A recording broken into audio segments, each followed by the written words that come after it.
Te invitamos a comprometerte mes a mes y apoyar al DFI,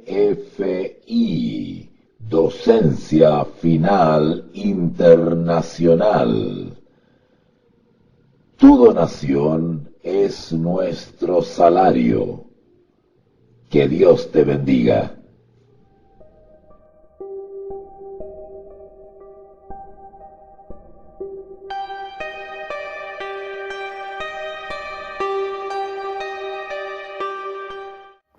Hola, soy tu profesor Walter. Hoy veremos un poquito sobre los fenómenos del espiritismo ante la investigación científica. Analizaremos su supuesta autenticidad, las primeras investigaciones, interesantes trabajos de la Asociación de Investigaciones Psíquicas de Londres, extraordinarias experiencias del Dr. Pablo Guibert, apariciones sorprendentes de cuerpo entero, el pasaje de un médium a través de una puerta cerrada, realidad de los espíritus materializados, la etapa ultramoderna del espiritismo. Hablaremos también de la influencia de este movimiento en los establecimientos educativos, como por ejemplo las universidades. La hazaña sorprendente de Carlos Mirabelli, los espíritus psicoanalizados y probados por el galvanómetro, la parapsicología y la transmisión del pensamiento, notable clarividencia en acción, para luego terminar con una conclusión increíble. Acompáñame.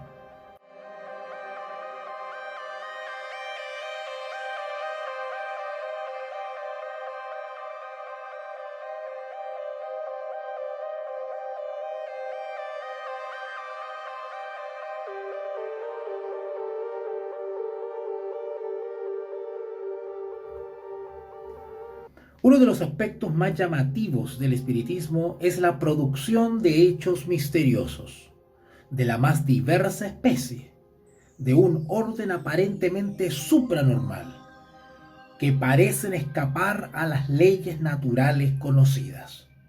Tales, por ejemplo, los que ocurren en la penumbra de una cámara de sesiones, con intervención de un medium, actos de levitación de objetos o cuerpos, es decir, su elevación en el espacio, sin intervención humana. Fenómenos de telequinesis, objetos o muebles que cambian de lugar o que son extraídos de la habitación por sus puertas herméticamente cerradas. Mensajes escritos por la mano del médium con la propia letra del ser difunto del cual pretenden provenir. Instrumentos de música existentes o inexistentes, hábilmente tocadas por manos invisibles. Voces de personas fallecidas que se oyen con toda nitidez. Aparición de, entre comillas, fantasmas o materializaciones de espíritus que reproducen con exactitud maravillosa las facciones de un ser fallecido. Revelación de secretos de la vida del muerto, totalmente desconocidos para el medium, pero conocidos para algún pariente cercano presente. Ruidos misteriosos de cadenas que se arrastran, golpes inteligentes que traducen mensajes, masas de personas en todo el mundo teniendo experiencias como estas, viendo mesas que se mueven, manifestaciones ruidosas y desordenadas que hacen inhabitable una casa, etcétera, etcétera, etcétera. Pero nos hacemos la siguiente pregunta.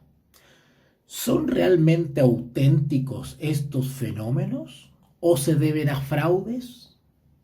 Este es un problema previo y fundamental que ha suscitado mucha discusión y un gran caudal de investigaciones científicas realizadas por personas ajenas a la doctrina espiritista y hasta por escépticos e incrédulos. No hay duda de que los trabajos realizados dejan un gran saldo de fraudes y de trampas. Sin embargo, existe una cantidad impresionante de fenómenos producidos por el espiritismo en sus diversas y variadas manifestaciones, que han resistido todas las pruebas y han debido ser catalogadas por eminentes hombres de ciencia como manifestaciones reales y auténticas de hechos anormales o supranormales de un carácter sobrenatural. Desde los propios orígenes del espiritismo moderno, a mediados del siglo pasado, hombres de ciencia honrados y cuidadosos han dedicado tiempo y esfuerzo a investigar estos fenómenos con absoluta imparcialidad y hasta con gran escepticismo.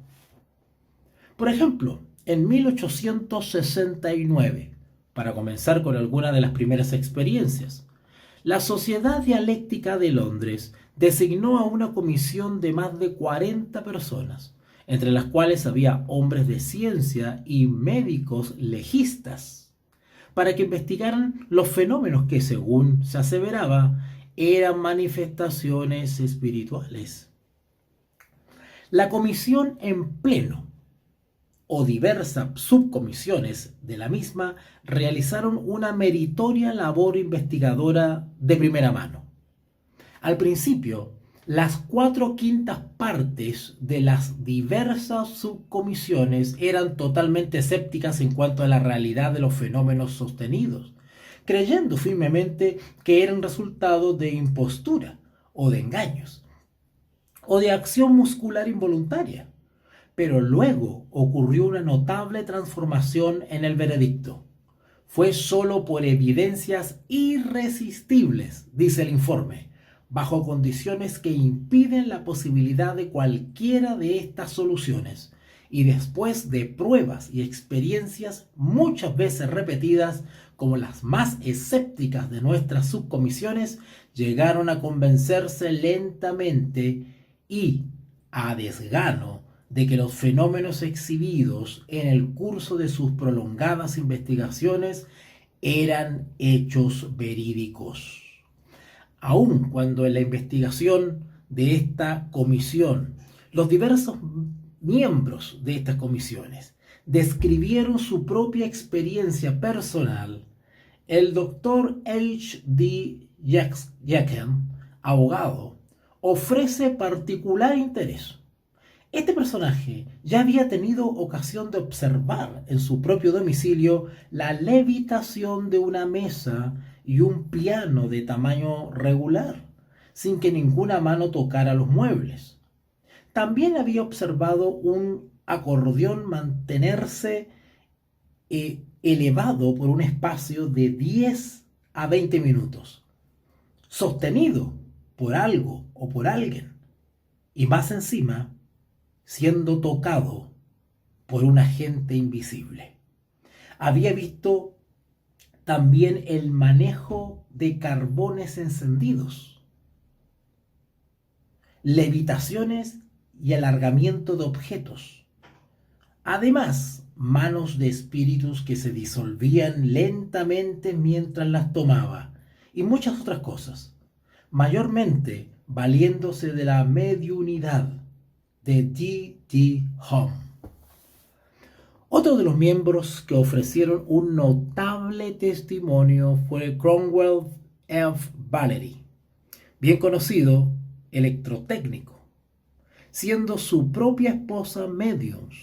En cierta ocasión predijo ella la aparición de 3 úlceras en su pecho. Para cada una se señalaba día y hora. Lo predicho ocurrió con absoluta exactitud unas 3 semanas después de anunciado. También se había prescrito los tratamientos para sanar las mencionadas úlceras, los cuales surtieron el efecto anticipado.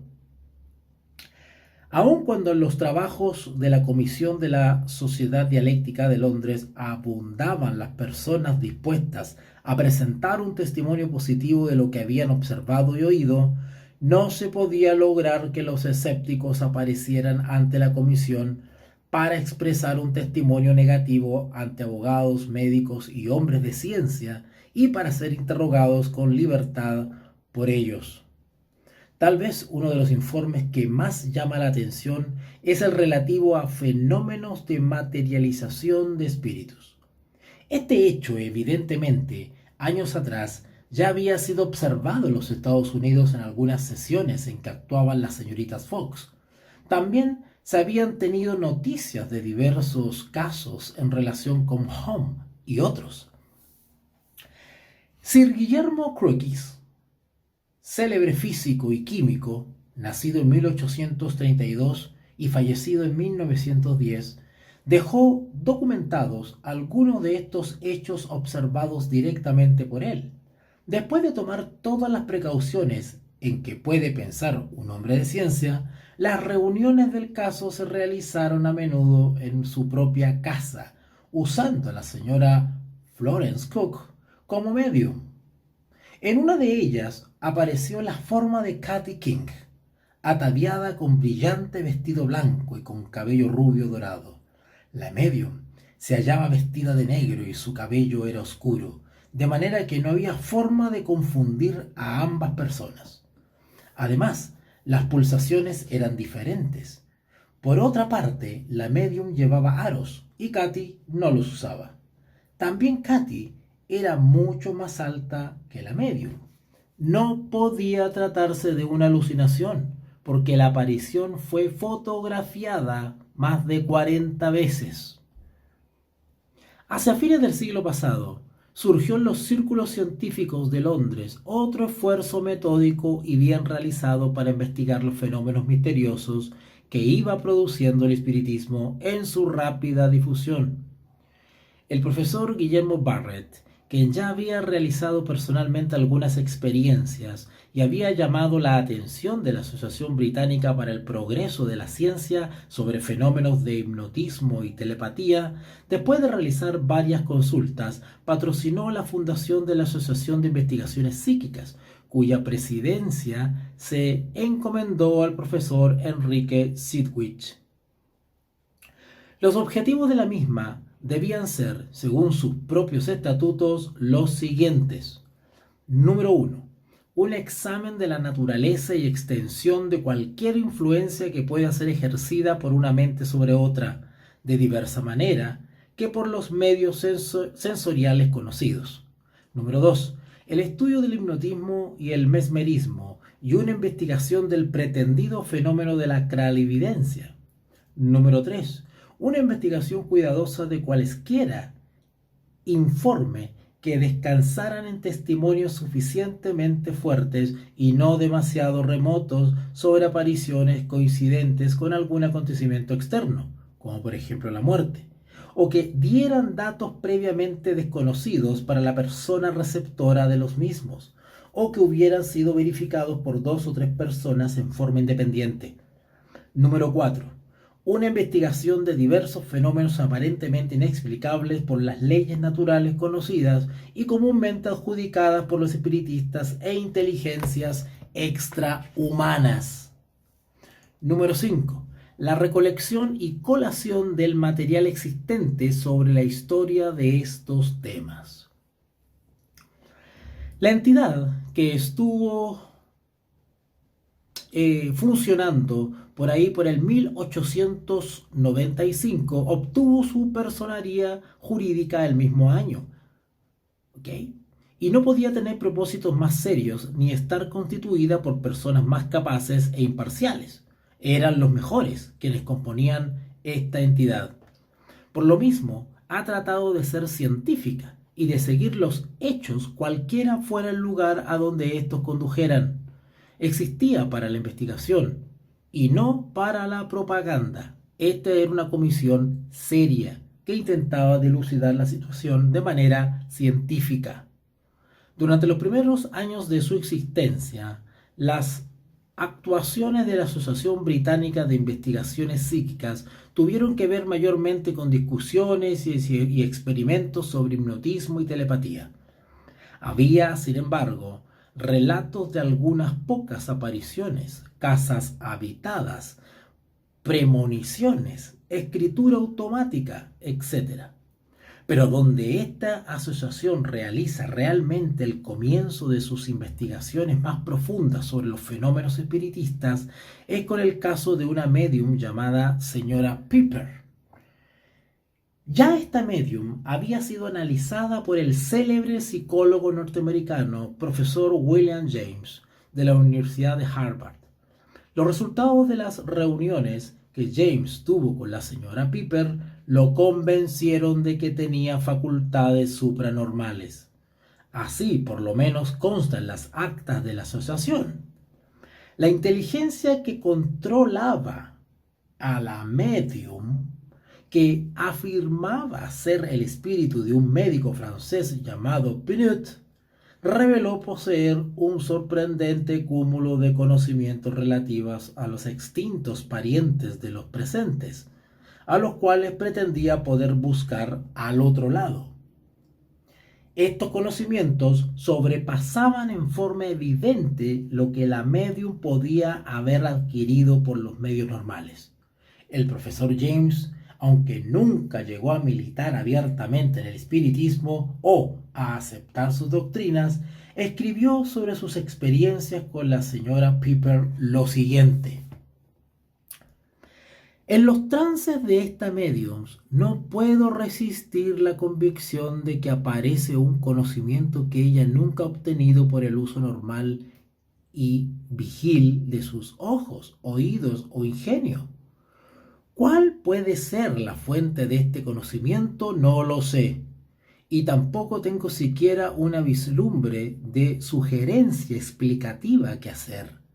Sin embargo, no puedo escapar a la admisión de que tal conocimiento es un hecho.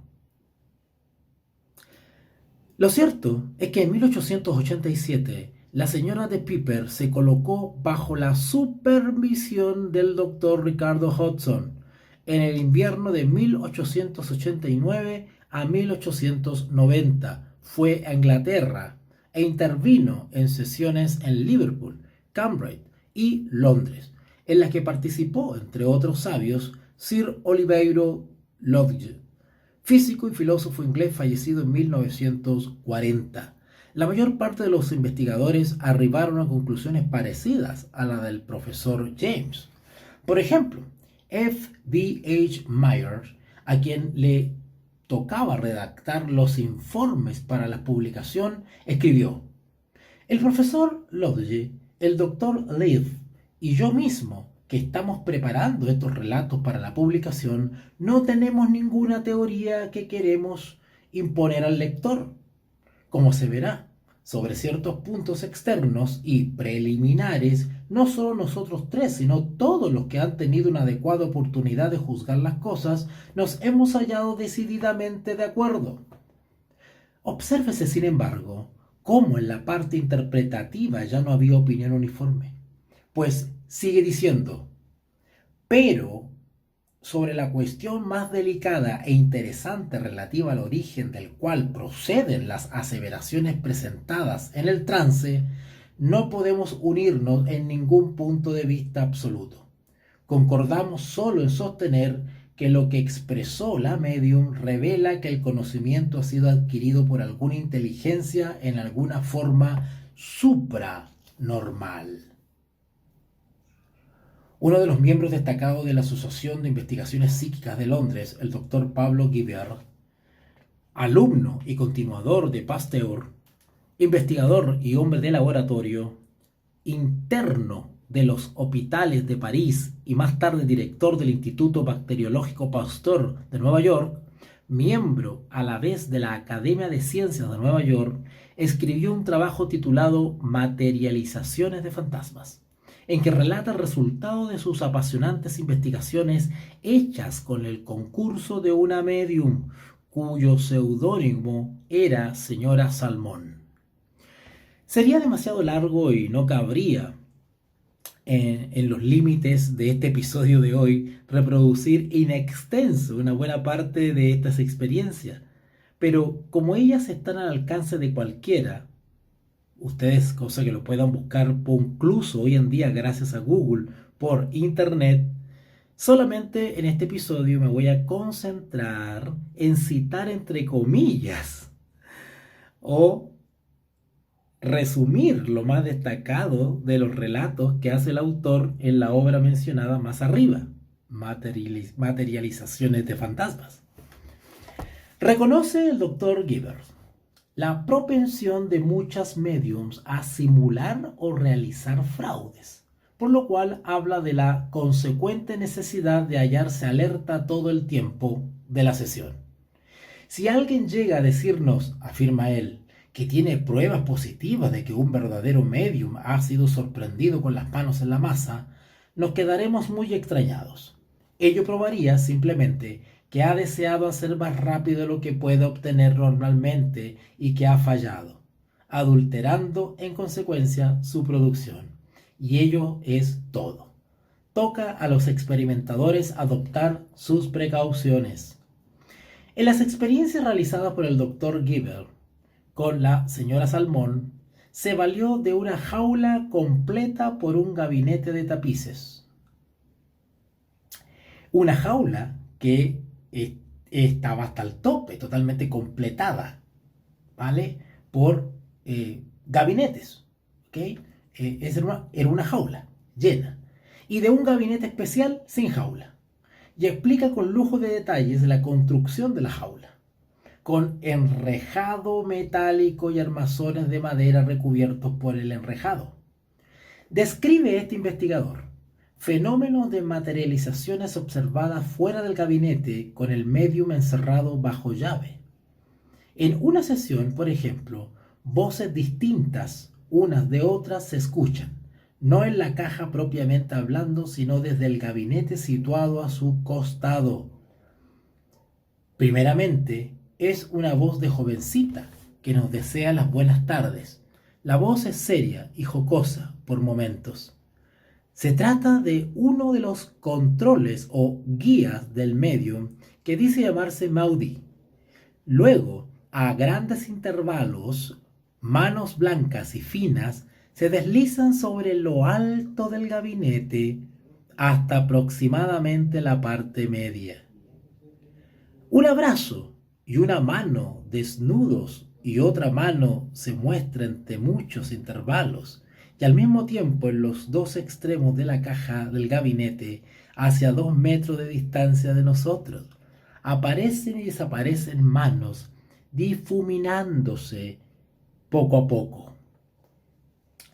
Una forma femenina vestida de blanco, que tiene una altura por lo menos de más de 16 centímetros de diferencia a su favor respecto a la medium, separa las cortinas del gabinete a la derecha de la jaula y sale avanzando delante de las cortinas.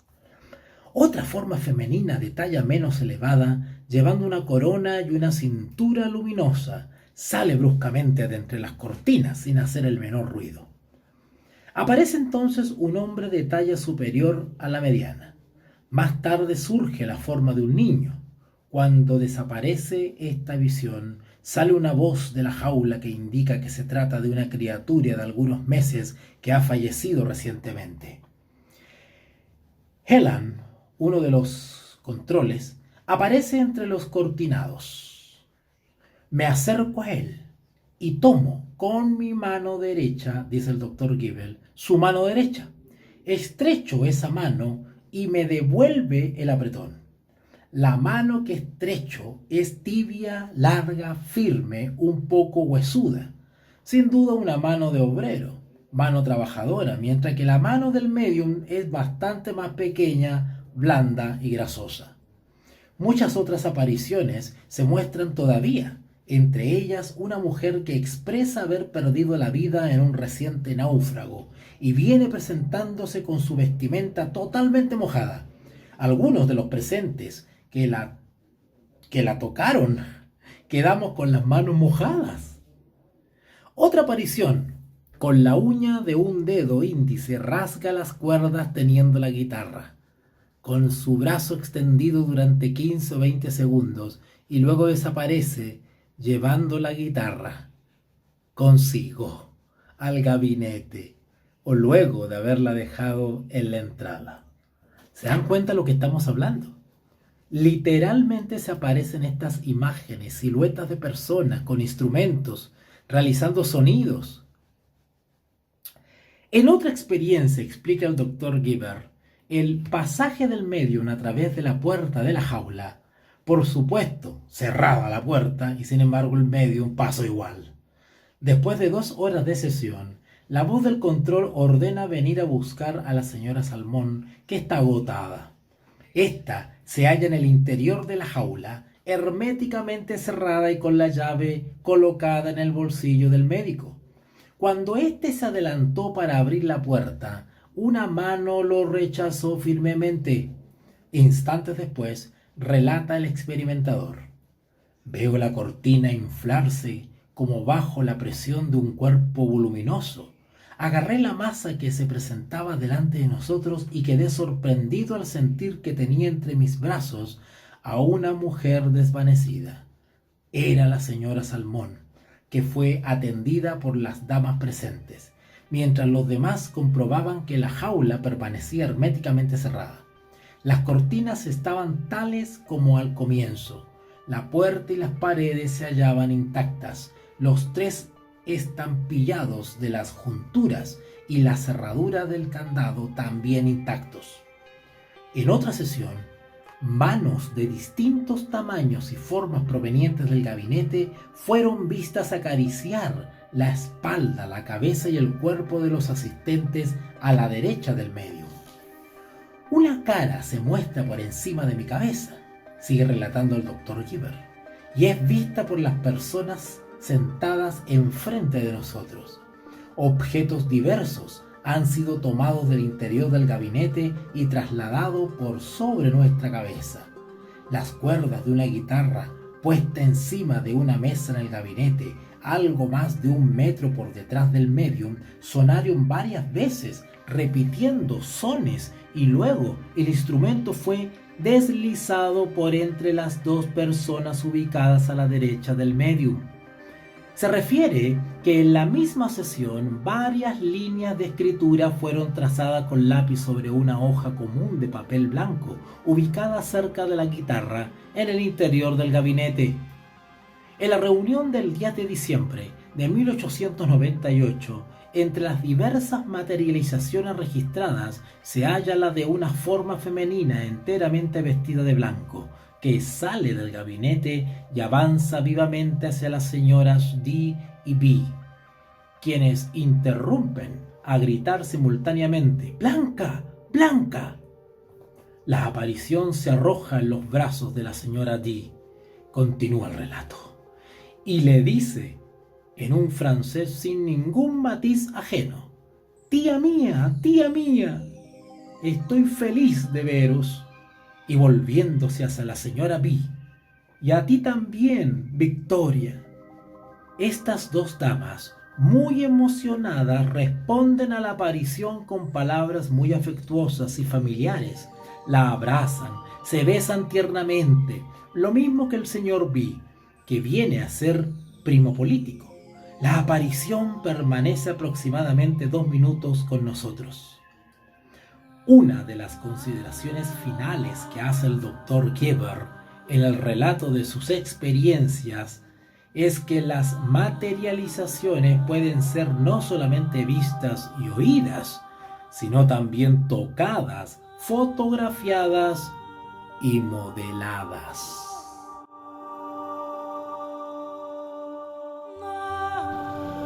Te invitamos a comprometerte mes a mes y apoyar al DFI, Docencia Final Internacional. Tu donación es nuestro salario. Que Dios te bendiga.